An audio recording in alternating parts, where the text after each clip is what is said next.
Good morning, all of you. Okay. Good morning, all of you.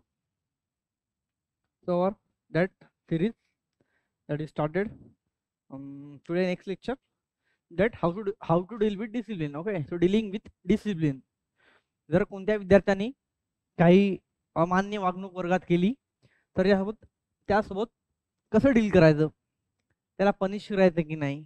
Okay, at that time how should we behave and how should he behave, we should know that. So today is our that point only, dealing with discipline. Okay, dealing with discipline. So dealing with indiscipline. Okay, discipline, you should be you should be in discipline, you should not be indiscipline. Okay, just फक्त एका in शब्दामुळे कमी जास्त होऊ शकतो. So look at here, dealing with indiscipline. First, immediate action. आता समजा एखादा वर्ग आहे, त्यात 50-60 विद्यार्थी आहेत, त्याच्यातले काही विद्यार्थी कारण नसताना किंवा उगच शिक्षक शिकवत असताना काहीतरी मागे आवाज करत आहे, गोंधळ घालत आहेत. ओके, काहीतरी एकमेकाला गोळे फेकून मारत आहे, कागदाचे गोळे किंवा छोटे छोटे आपल्या खडूचे चॉकचे तुकडे एकमेकाला फेकून मारत आहे. त्यामुळे काय होईल, तर काही विद्यार्थी, तर 5-6 विद्यार्थी जर वर्गात इनडिसिप्लिन मध्ये आहे, काही अमान्य वागणूक करताय, आवाज करताय, गोंधळ करताय, तर त्या 5-6 विद्यार्थ्यांमुळे बाकीच्या विद्यार्थ्यांवर किंवा बाकीच्या स्टुडंट्सवर काही ना काही इफेक्ट होईल. ओके, काही ना काही 100% इफेक्ट होईल. त्यामुळे काय होईल, ते 5-6 विद्यार्थी गोंधळ करत आहे, त्यामुळे त्या 5-6 विद्यार्थ्यांकडे बघून बाकीचे विद्यार्थी सुद्धा गोंधळ करेल आणि वर्ग हातातून चालला जाईल. हातातून चालला जाईल म्हणजे वर्गात शिकण्याची जे एन्व्हायरमेंट आहे ते राहणार नाही. ओके, शिकण्याचा काही एन्व्हायरमेंट राहणार नाही, म्हणजे कोणाची इच्छाही राहणार नाही शिकण्याची त्या एवढ्या आवाजात गलबल्यामध्ये. त्यामुळे काय होईल, आपल्याला आपलं पहिलं फर्स्ट पॉईंट इज दॅट, त्या 5 विद्यार्थ्यांना शांत करा, त्या 5 विद्यार्थ्यांना पनिश करा किंवा त्यांना डिसिप्लिन मध्ये आणण्याचा प्रयत्न करा.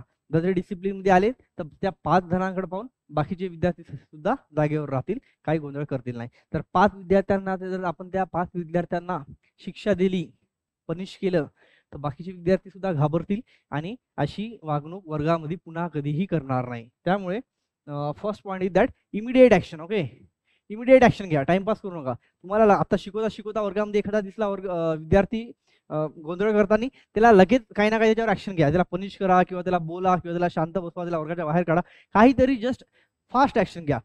त्याला एक्स्ट्रा वेळ देऊ नका. काय होते, जर एखाद्या वेळेस एखादा सडका कांदा असेल तर त्याला आपण काही दिवस बाकीच्या कांद्यामध्ये ठेवतो, तर पण त्याच कांद्याला आपण जर लगेच काढलं तर आपला एक फायदा होऊ शकते. आणि आपण जर त्याला काढलं नाही, तसंच राहू दिलं 5-6 दिवस, तर काय होईल, तो कांदा बाकीच्या कांद्याला पण हळूहळू सडवत जाईल. म्हणजे एक कांदा म्हणा किंवा कोणताही एक फळ म्हणा, ते एक सडलेलं बाकीच्यांना सुद्धा सडवत जाईल. ओके, त्यामुळे काय होईल, बाकीचे सुद्धा फळं किंवा बाकीचे सुद्धा खराब होईल. तसंच या विद्यार्थ्यांना सुद्धा लागू होते. तर एका विद्यार्थ्यांवर आपण इमिडिएट ऍक्शन घेतलं नाही तर त्या विद्यार्थ्यांकडे बघून बाकीचे विद्यार्थी मोटिवेट होते आणि ते सुद्धा गोंधळ करतील वर्गात.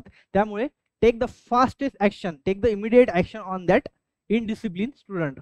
Okay, so it is a immediate action, fastest. After that stop teaching. Okay, जर एखादा गोंधळ करत आहे, लगेच शिकवणं थांबून द्या. म्हणजे त्या विद्यार्थ्यांना कळेल की नाही, सर आता रागवलेले आहे, सरांचं लक्ष माझ्याकडे आलेलं आहे, सरांना शिकवणं थांबलेलं आहे.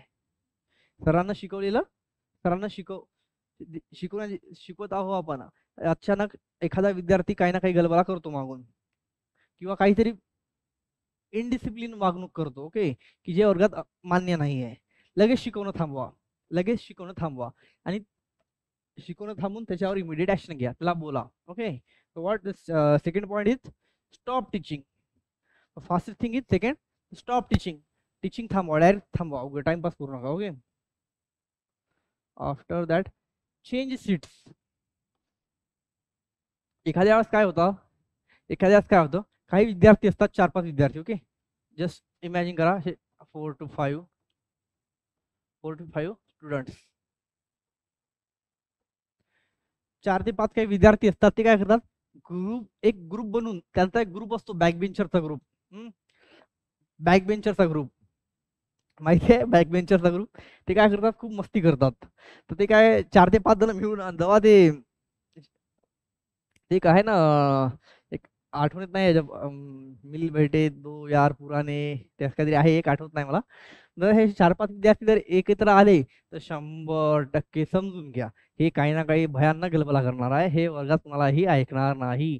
म्हणून त्याच्यात इंग्रजांनी दिलेला एक चांगला नियम आहे. इंग्रजांनी आपल्याला जर तसं काही आपल्यावर राज्य केलं, पण त्यांना काही त्याच्यातून आपण काही गोष्टी घेतलेल्या आहे, तशा की डिवाइड अँड रूल. जसं इंग्रजांना आपल्याला डिवाइड करून आपल्यावर रूल केला, तसाच आपण डिवाइड करून रूल करायचं. ओके. जसं इंग्रजांना आपल्याला डिवाइड केलं, नंतर आपल्यावर रूल केला, तसा तो रूल इथं फॉलो करायचा, तो रूल इथं अप्लाय करायचा. कसा? ज्या 5-6 विद्यार्थ्यांना काय करायचं, डिवाइड करायचं. 5ही जणांना डिवाइड करणं म्हणजे 5ही जणांचा जे ग्रुप आहे त्यांना तोडणं. ग्रुप कसा तोडायचा? मग 5ही जणांची जागा बदलून तोडायचा. 5ही जणांना वेगवेगळ्या जागी बसवायचं. मग 5ही जणांचा ग्रुप तुटला, एकत्र नाही, म्हणजे त्याची एक शक्ती कमी झाली. ओके. ग्रुपमध्ये ते वाघासारखे होते, आहे ना, तेवढी ताकद त्याची तयार होत होती.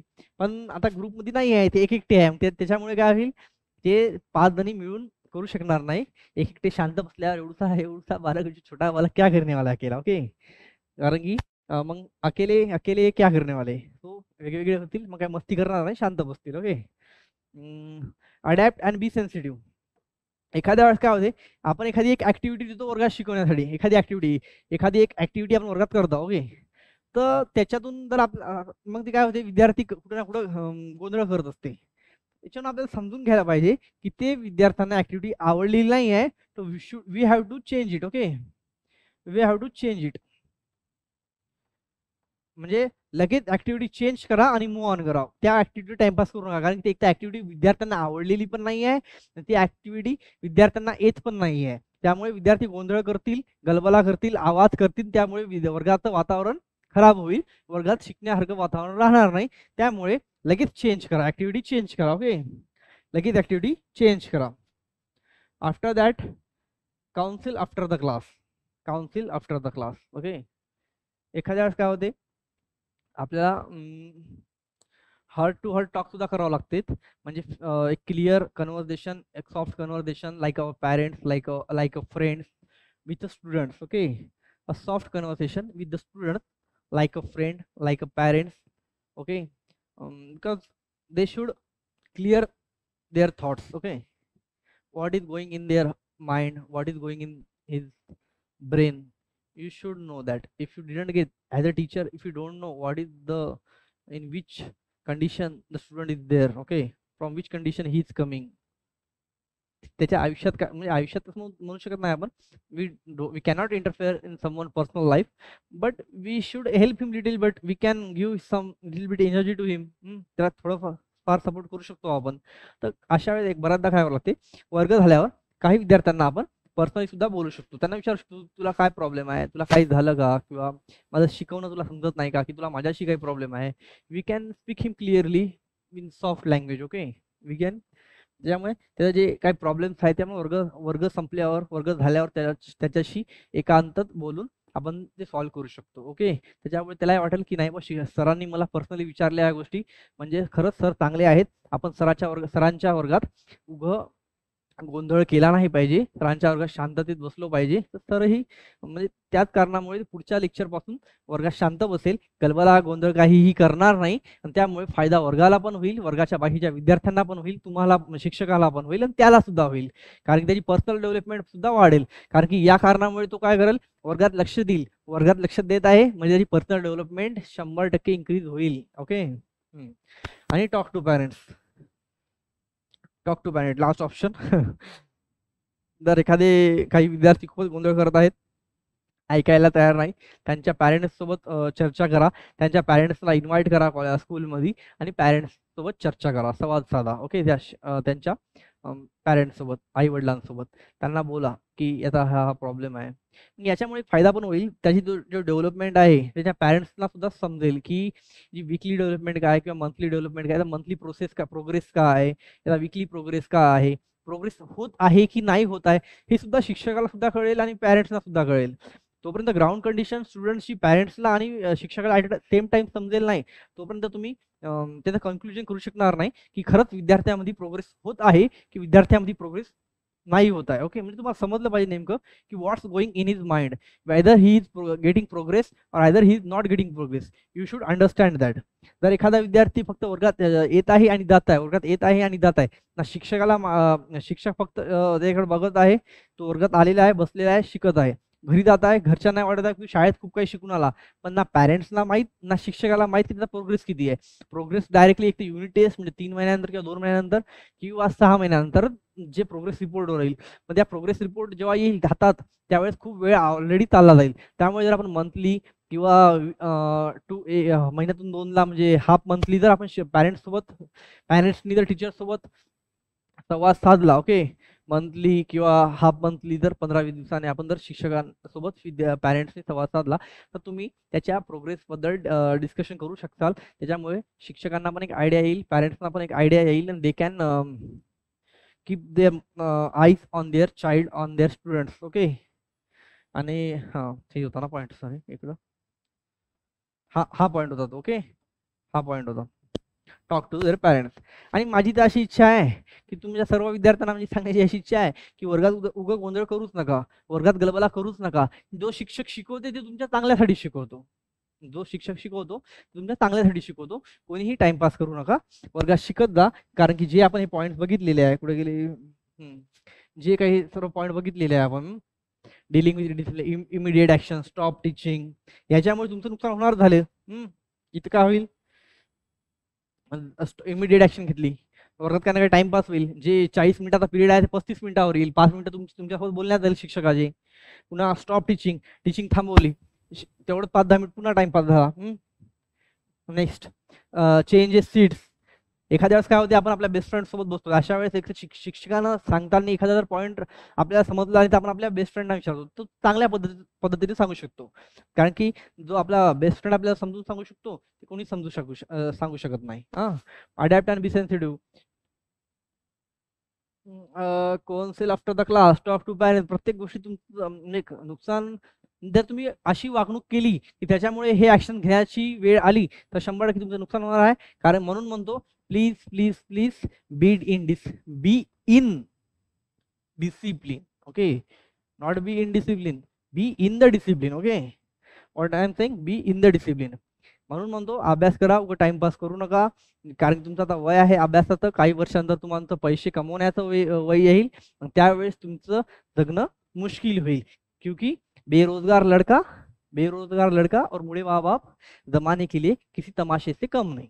समझा, बेरोजगार लड़का और बुढ़ापे में अकेले माँ बाप, बेरोजगार लड़का और बुढ़ापे में अकेले माँ बाप जमाने के लिए किसी तमाशे से कम नाही. म्हणून अभ्यास करा, त्या अभ्यासावरून तुमचा काहीतरी फायदा होईल, तुम्ही आयुष्यामध्ये काहीतरी चांगले करसाल, तुमच्या आई बाबाला तुम्ही म्हातारपणी चांगलं आनंदात ठेवू शकसाल.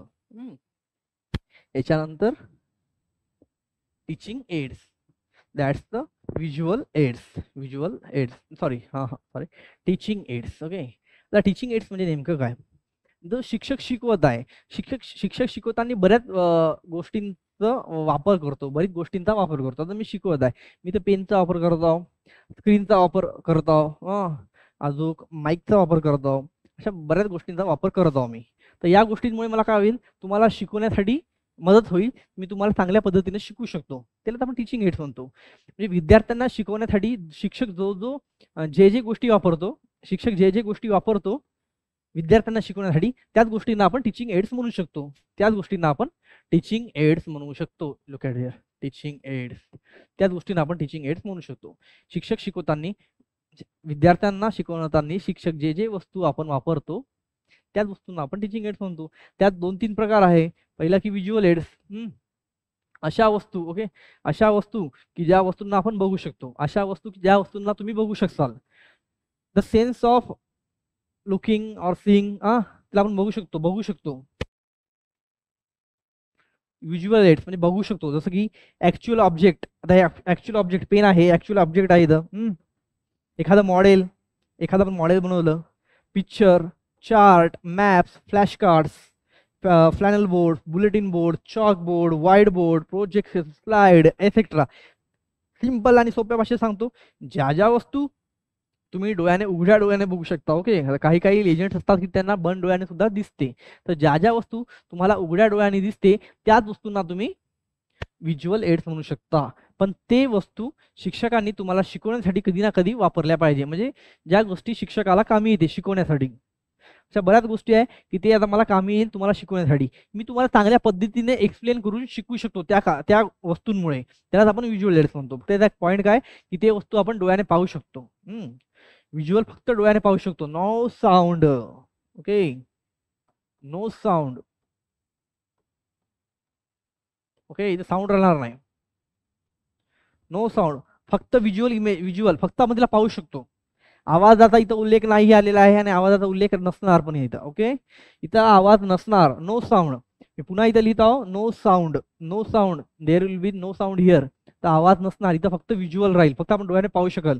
Actual object, model, picture, chart, map, flash card, flannel board, bulletin board, chalk board, white board, project, light etcetera. या सर्व वस्तूंना किंवा या गोष्टींना तुम्ही फक्त पाहू शकता. याच्यातून तुम्हाला आवाज वगैरे येणार नाही. Okay. After the audio aids, अशा वस्तू की त्यातून फक्त तुम्हाला आवाज येईल. ओके, आवाज येईल, तुम्हाला काही व्हिज्युअल्स दिसणार नाही. हा, ती वस्तू दिसेल पण त्या वस्तूमधून कोणती व्हिज्युअल्स दिसणार नाही. Okay, only sound. No visual. Okay, only sound no visual. तुम्हाला फक्त आणि फक्त त्याच्यातून आवाज येईल, ते व्हिज्युअल दिसणार नाही. ती वस्तू दिसेल पण त्या वस्तूमधून कोणती व्हिज्युअल दिसणार नाही. तुम्ही म्हणताल आता ते वस्तूमधून दिसली नाही पाहिजे.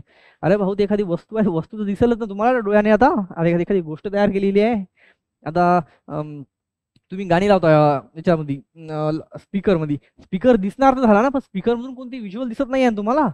जसे की आपल्या टीव्हीवर दिसते काही पिक्चर, एक मूवी दिसते, प्रेझेंटेशन स्क्रीनवर तुम्हाला प्रेझेंटेशन दिसत आहे, तसं त्या स्पीकर मधून तुम्हाला फक्त आवाज येईल. Okay, only sound. Only sound, no any visual. कोणते वेगळे व्हिज्युअल दिसणार नाही. ती वस्तू तर दिसणारच झाली. ओके, ती वस्तू दिसणारच झाली, कारण की त्या वस्तू दिसणारच नाही तर वस्तू प्रेझेंट तर राहणार नाही. जर ती वस्तू दिसलीच नाही तर ती वस्तू प्रेझेंटच राहणार नाही. वस्तू अब्सेंट आहे म्हणजे ते कोणती वस्तूच नाही आहे. तर वस्तू घ्यावं तर लागेल ना दिसण्यासाठी. फक्त त्या वस्तूमधून कोणते व्हिज्युअल दिसणार नाही तुम्हाला दुसरे. सो त्याच्यात radio, tape recorder, gramophone, MP3 player, okay, याच्यातून फक्त आवाज येते, काही व्हिज्युअल दिसणार नाही. त्याला आपण काय म्हणतो, ऑडिओ एड्स. ऑडिओ एड्स या गोष्टींचा पण तुम्हाला कामी येते. After that audio visual aids, याच्यातून तुम्हाला sound as well as visual. Okay, आवाजही येईल आणि व्हिज्युअल पण दिसेल तुम्हाला. आवाज पण येईल आणि व्हिज्युअल पण दिसेल तुम्हाला. दोन्ही, आवाज ॲज वेल ॲज व्हिज्युअल. जसं की टीव्ही, तुम्हाला टीव्हीवर म्हणजे छायाचित्र म्हणतो ना आपण, स्क्रीनवर फोटो वगैरे पण, म्हणजे एक मूवी पण दिसते आणि त्यातून आवाज सुद्धा येते. म्हणजे ज्यातून आपण एक्झाम्पल लिहिलेलं आहे, हे TV, film projector, computer, laptop, palmtop, mobile phone, LCD etcetera. अशा खूप वस्तू आहेत की त्यामधून तुम्हाला आवाज सुद्धा येते आणि ती वस्तू डोळ्याने तुम्ही, डोळ्याचं सर्वच वस्तू दिसते, पण त्याच्यातून तुम्हाला काहीतरी व्हिज्युअल इमेजेस दिसतील. काहीतरी व्हिज्युअल इमेजेस ते प्रोड्यूस करतील आणि तुम्हाला दाखवतील. ओके, याच्यातल्या प्रत्येक वस्तू स्वतःवरून काही ना काही व्हिज्युअल इमेजेस स्वतः प्रोड्यूस करतात. स्वतः ती प्रोड्यूस करते visual images.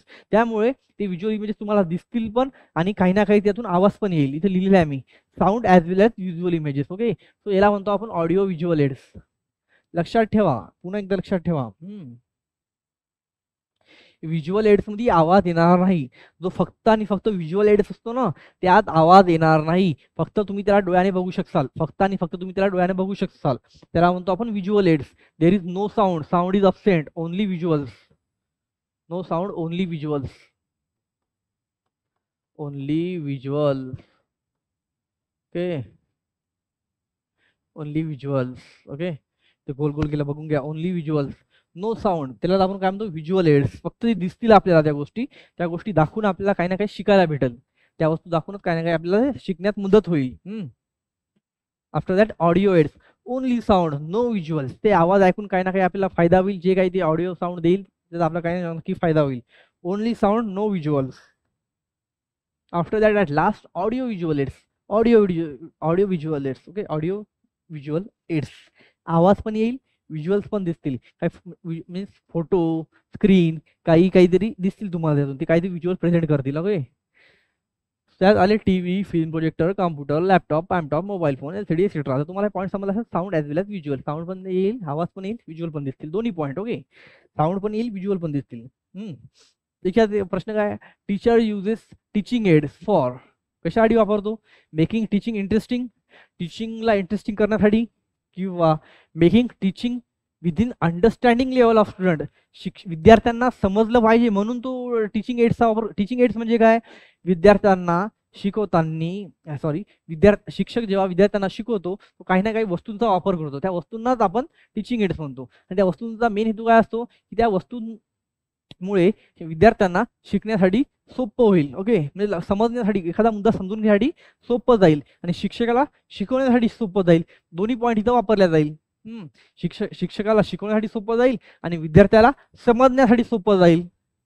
Making students attentive किंवा the sake of its use. सांगा कमेंटमध्ये, सांगा काय लिहिलं answer.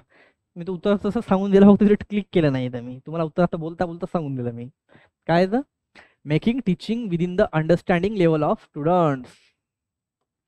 Option B. Option B काय, making the teaching within the understanding level of students. समजला हा point? Got it boys? Making the teaching, making teaching interesting, making teaching within the understanding level of students, and making students attentive to the sake of students. The answer is making teaching within the understanding level of students. By using the blackboard in the classroom, classroom, the teacher wastes his as well as students valuable time, distracts students, help student to create the visual images, give feedback to the students. त्यातला point कोणता असला पाहिजे? Teacher blackboard हे वर्गात use करतो, त्याचा एक काय होईल, फायदा काय होईल तुम्हाला? तुमचा टाइम वेस्ट होईल, की तुम्हाला डिस्ट्रॅक्शन होईल, की तुम्हाला काही इमेजेस क्रिएट करण्यासाठी तुम्हाला हेल्प भेटेल, किंवा फीडबॅक देसाल, काय होईल? 100% तुम्हाला हेल्प होईल to create the visual images. आता वर्गात ब्लॅकबोर्ड आहे म्हणजे त्याच्यावर काहीतरी आम्ही लिहल, मी लिहित आहो, हे इमेजेस झाला एक प्रकारचा, हे पण एक प्रकारचे इमेजेस आहे. इमेजेस फक्त चित्र म्हणजे नाही, आता आपण हे नोट्स सुद्धा एक प्रकारचे इमेजेसच आहेत. तर हे student to create the visual images. After that, which of the following is the teaching aids. तर हे आणि आलेला आहे, नेटला आलेला आहे हा प्रश्न. ओके, हा प्रश्न नेटला आलेला आहे. Comment. Okay, which of the following teacher is teaching aids. हा प्रश्न नेटला आलेला आहे. वर्किंग मॉडेल, मॉडेल शब्द आला ना, वर्किंग मॉडेल. तुम्हाला म्हणलं ना, आपण कोणतं एखादं मॉडेल तयार केलं, त्याला आपण टीचिंग एड्स म्हणतो. ते कशात आलतं? व्हिज्युअल मध्ये आलतं आपलं. ओके, व्हिज्युअल मध्ये आलता हे मॉडेल. टेप रेकॉर्डर कशात आलता? हा मॉडेल कशात, सॉरी, हा कशामध्ये आलता? Tape recorder. हा आलता ऑडिओ मध्ये. आणि हा फिल्म प्रोजेक्टर कशामध्ये आलता? ऑडिओ व्हिज्युअल एड्स मध्ये. आणि मग याचा आन्सर काय राहील? तिन्ही जे आन्सर आहे, म्हणजे याचा आन्सर राहील option D. Answer is option D, all of the above. वरचे तिन्ही एक टीचिंग एड्स आहे. तिन्ही वस्तूंचा वापर करून शिक्षक चांगल्या पद्धतीने शिकू शकतो आणि विद्यार्थी चांगल्या पद्धतीने समजून घेऊ शकतो. ज्यामुळे हे तिन्ही ऑप्शन याचे राहतील. After that, OHP means, OHP means काय? याच्यात OHP मीन्स काही फुल फॉर्मच असेल ना? ना इथं काय फुल फॉर्म आहे, ना इथं काय फुल फॉर्म आहे, ना इथं काय फुल फॉर्म आहे. इथे वेगळ्याच काहीतरी वस्तू दिलेल्या आहे. त्यामुळे याचं उत्तर डायरेक्टच आहे सोप्या भाषेत. OHP means over head projector. Over head projectors. Over head projector. Over head projector. समजलं? आन्सर डायरेक्ट दिलेला आहे, याच्यात काही नाही आहे समजण्यासारखं काही विशेष वेगळं. Okay, the letter L in the LCD denotes. आता या गोष्टीसाठी तुम्हाला माहिती पाहिजे, थोडी इन्फॉर्मेशन पाहिजे. जर तुम्ही सायन्स बॅकग्राऊंडमधून आहात तर काही no problem, we don't have any problem. But तुम्ही सायन्स बॅकग्राऊंडमधून बिलॉंग करत नाहीत तर थोडंफार तुम्हाला प्रॉब्लेम येऊ शकतात. त्यामुळे त्याचं राहील the letter L in the LCD denotes. Answer option liquid.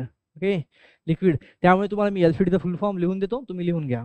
LCD liquid. Okay, liquid crystal display, full form of LCD. Liquid crystal display, liquid crystal display, liquid crystal display. लिहून घ्या, पाठ करा, लिहून घ्या, पाठ करा. Liquid crystal display, liquid crystal display. Okay, liquid crystal display. Full form of LCD is liquid crystal display, liquid crystal display. लक्षात ठेवा, पाठ ठेवा. हा प्रश्न तुम्हाला आयसीटी मधून सुद्धा विचारू शकतात आणि टीचिंग ऍप्टिट्यूड मधून सुद्धा विचारू शकतात. म्हणजे हा प्रश्न तुम्हाला दोन टॉपिक मधून विचारू शकते, एक तर आयसीटी किंवा इकडून सुद्धा. त्याच्यामुळे लक्षात ठेवा, पाठ ठेवा. Liquid crystal display.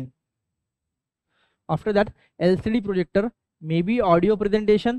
LCD projector maybe video presentation, maybe audio or video presentation, or maybe audio visual presentation.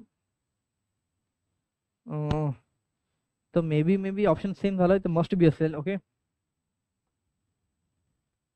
must. Okay, must be. So इथं फक्त ऑडिओ राहील किंवा फक्त व्हिडिओ राहील की ऑडिओ व्हिडिओ राहील? नक्की ऑडिओ व्हिडिओ राहील ना. So may be audio video. Okay, may be audio video. Must be नाही म्हणू शकत त्याला आपण. एखाद्या एलसीडीवर आपण फक्त व्हिडिओ सुद्धा दाखवू शकतो ना. त्याच्यामुळे I think the third option is right, that is maybe audio or video presentation. Audio किंवा व्हिडिओ दोन्ही प्रेझेंटेशन आपण एलसीडीवर करू शकतो, LCD projector. After that teaching aids like slides and model are encourage because. हा प्रश्न सेटला आलेला आहे, सेटला आलेला आहे हा प्रश्न. Teaching aids like slides and model are encouraged because they cut time, the labor of a teacher. They cut time and labor of a teacher. They are a substitute of teaching. Nine. They are complementary to teaching process. They consolidate the understanding of the subject. म्हणजे ते तुम्हाला म्हणजे इथं वापर काय म्हणजे teaching aids like slide आणि model. जेव्हा आम्ही एखादं मॉडेल दाखवतो किंवा स्क्रीनवर स्लाइड दाखवतो, ते इथं तुम्हाला काय नेमकं तुम्हाला हेतू काय याचा, तुम्हाला फायदा होते की नुकसान होते? हां, इथं आर एनकरेज. याला एनकरेज करतो. का करतो आपण त्याला? कारण टीचरचा टाइम आणि थोडं काम वाचवते म्हणून. का? स्लाइड्स आणि मॉडेल आम्ही तुम्हाला दाखवतो, हे तुम्हाला आम्ही एनकरेज केला तर का? तर शिक्षकाचा टाइम वाचवते म्हणून. का? की टीचिंगचा एक सबस्टिट्यूट आहे, टीचिंग केल्या न करता फक्त आपण हेच वस्तू दाखवल्या तर समजेल म्हणून. का? की तुम्हाला टीचिंग प्रोसेस समजली पाहिजे तुम्हाला, किंवा ते शिकवलेल्या जे सब्जेक्टमधल्या वेगवेगळ्या पॉईंट्स आहे हे सगळे एकत्रित करून तुम्हाला समजून सांगण्यात आम्हाला मदत होईल त्याच्यासाठी. का? ते काय याचा फायदा काय स्लाइड अँड मॉडेलचा? एक तर ते तुम्हाला टीचिंग प्रोसेससाठी काय, they are complementary to teaching process. तुम्हाला सपोर्ट भेटेल टीचिंग प्रोसेसमध्ये समजून घेण्यासाठी. Okay, option C is right. After that they consolidate the understanding of the subject. ते सब्जेक्ट समजून घेण्यासाठी त्या सब्जेक्टमध्ये वेगवेगळे पॉईंट आहे, त्या सगळ्या पॉईंटला एकत्रित करून आपण त्याला चांगल्या पद्धतीने समजून घेऊ शकतो ते मॉडेल किंवा स्लाइड दाखवून. त्याच्यामुळे D is option right. Okay, तर याच्यात option number 3. Okay, option number 3 is right. So okay, option number 3 is right.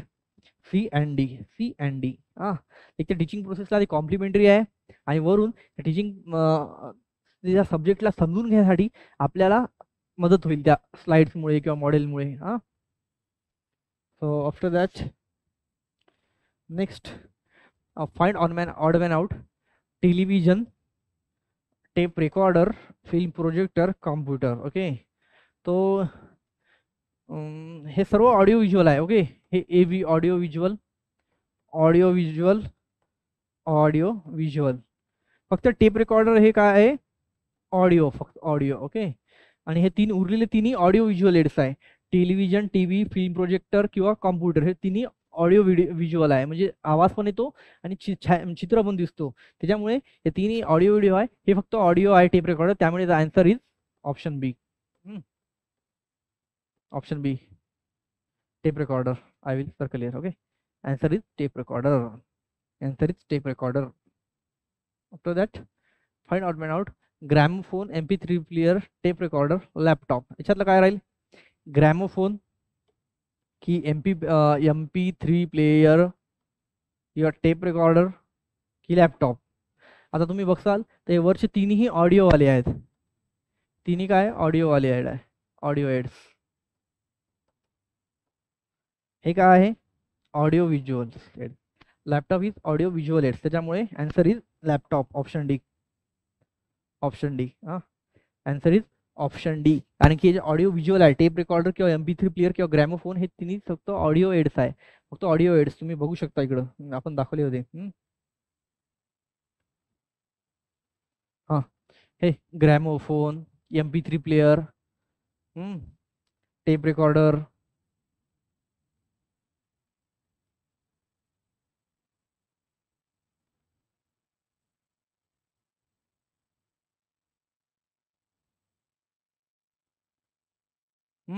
MP3 player, tape recorder, gramophone तिन्ही ऑडिओ एड्स आहे, फक्त लॅपटॉप हे ऑडिओ व्हिज्युअल एड्स आहे. त्याच्यामुळे आन्सर राहील लॅपटॉप. आन्सर राहील लॅपटॉप. ओके. त्याच्यानंतर find odd man out.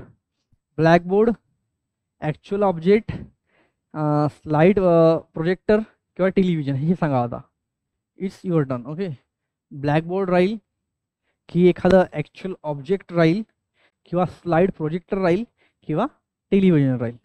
This is homework for you. Okay. This is homework for you. This is homework for you. अजून 2-3 slide राहिलेले आहेत.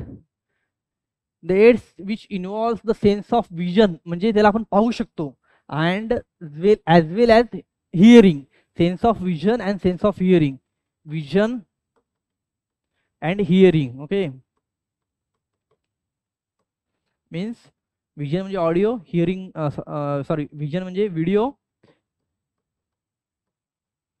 आणि हिअरिंग म्हणजे ऑडिओ. ऑडिओ व्हिडिओ म्हणजे ऑडिओ व्हिज्युअल. Audio visual. हा audio visual कुठे आहे option मध्ये? हां, इथे direct audio visual. Option C is correct. The aids which involve the sense of vision as well as sense of hearing, म्हणजे ऐकू सुद्धा आलं पाहिजे आणि दिसलं सुद्धा पाहिजे. Vision video, hearing audio, audio visual. Then answer is audio visual aids. Directly answer. Our answer is audio visual aids. Next, PowerPoint presentation, maybe audio presentation, maybe video presentation, maybe audio visual presentation, must be audio visual presentation. हे कसं असलं पाहिजे? PowerPoint presentation. PowerPoint presentation कसं असलं पाहिजे? May be audio visual presentation.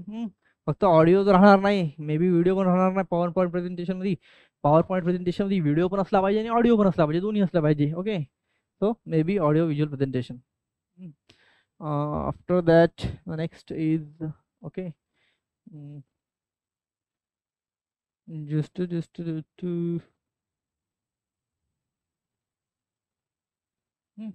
समजा teaching aids म्हणजे काय? त्याला टीचिंग एड्स मध्ये ज्या वस्तू की आपण विद्यार्थ्यांना समजून सांगण्यासाठी शिक्षक वापरतो. ओके. ते झाले टीचिंग एड्स. त्यात वेगवेगळे प्रकार आहे. व्हिज्युअल एड्स, ऑडिओ एड्स आणि ऑडिओ व्हिडिओ म्हणजे audio visual AIDS.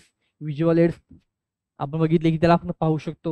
After that audio AIDS त्याला फक्त ऐकू शकतो, आणि ऑडिओ व्हिज्युअल एड्स त्याला पाहू पण शकतो आणि ऐकू पण सुद्धा शकतो. ओके. असं गोष्ट आहे.